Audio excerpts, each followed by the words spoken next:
Hello. So I'm finally getting to do the Q&A that you all gave me some things you wanted to find out back in July. I apologize about the length of time that it's taken for me to get this done, but canning season has been very busy and I am still at it. So with that said, I'm going to go ahead and get down to the first question.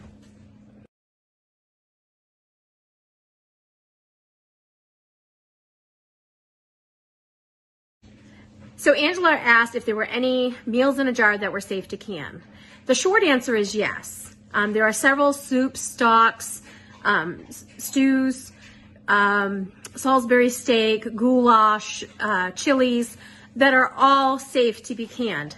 However, I would caution you to use only recipes that have been A, tested, and B, come from an approved safe source. Safe sources would be university recipes, Ball recipes, National Center for Home Food Preservation recipes, or recipes that come from the USDA. Please avoid all lay websites, blogs, things like that, or even random tutorials on YouTube that do not come from an approved safe source, okay? There's too many people who take risks, and you can have 99% of them come out okay, but then if you're in that 1% that doesn't, that could be a life-threatening risk, okay?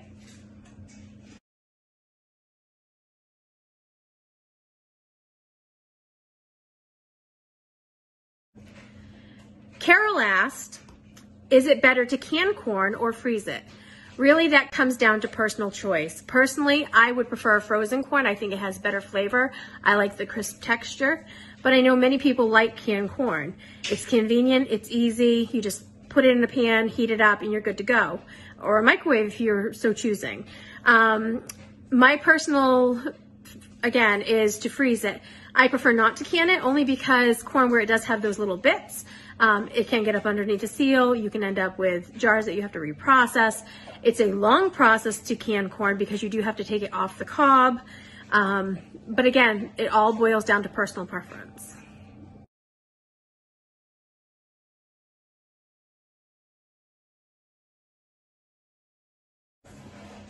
Carol also asked what was the best recipe for zucchini and summer squash. Personally, we used our zucchini this year with zucchini and tomatoes, and then we also did a zucchini relish.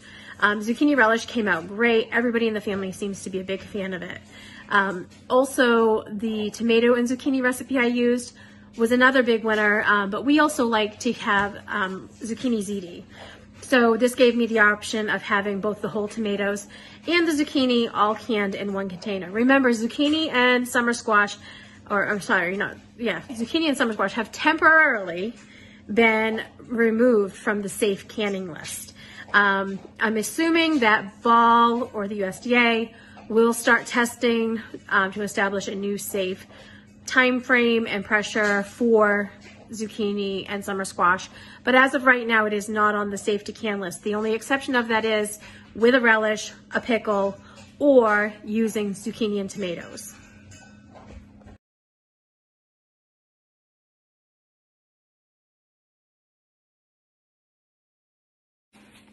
Donna asked what she could do with her yellow summer squash. She feels it becomes mushy or soft when it's been frozen. Donna, I could not agree more.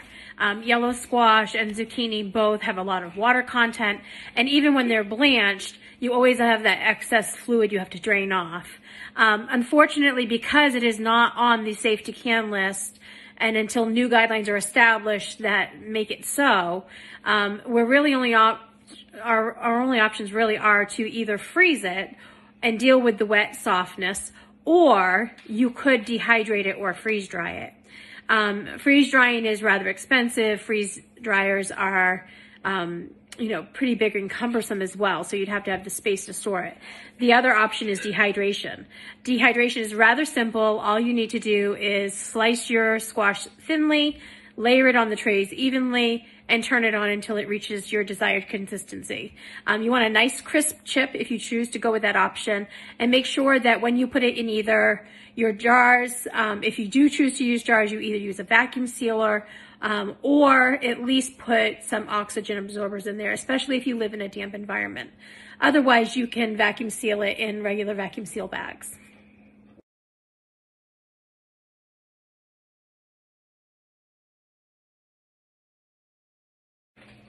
Carol said, I'm going to have a lot of tomatoes ripen. What should I do with them all? Tomato sauce, salsa, ketchup. What's the best use?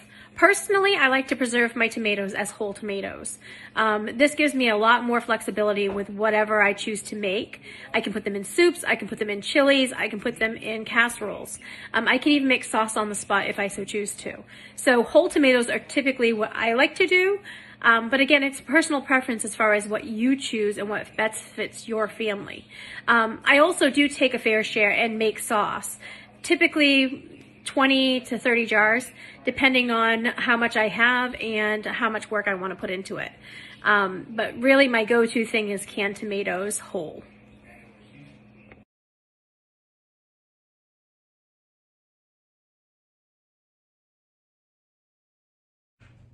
Bianca asked about raw packing. Raw packing is probably my favorite way to can meat. It's less work, you don't have to add anything to it, and it's just all the way around a more natural process because the meat is preserved in its own juices. It just involves you taking the meat off the bone if you're working with something with a bone, or chopping it up so that it fits inside the jar. Some pointers here: make sure you maintain adequate head space and make sure you don't skimp on head space. It's really important to have that head space proper and according to what is prescribed. Too much airspace and you're not going to have the pressure needed to drive the air out, which can cause your foods inside the jar to mold because there's air to feed off of. And too little too little head space, and what you're going to end up with is siphoning of the juices, which can disrupt your seals.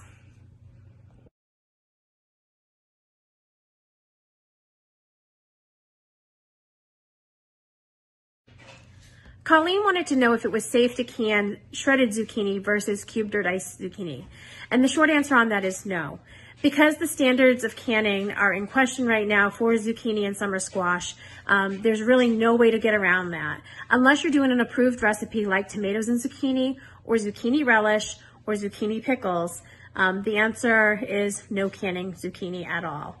Unfortunately, because the standards failed when it was retested for the new updated guidelines, and because previous research has been lost, there's really nothing we can do until new safe guidelines are established. So that's it for today's Q&A session. If you have any further questions or would like to get clarity on anything specific, please go ahead and leave your questions or comments in the comment section of this video. I'll either get back to you in that feed or I'll respond to you in our next Q&A session. As always, please remember to like, share, and subscribe on our YouTube channel. And if you haven't already done so, join us in our Facebook group, which can be found using the tag Kelly's Home Canning Class. Have a great night.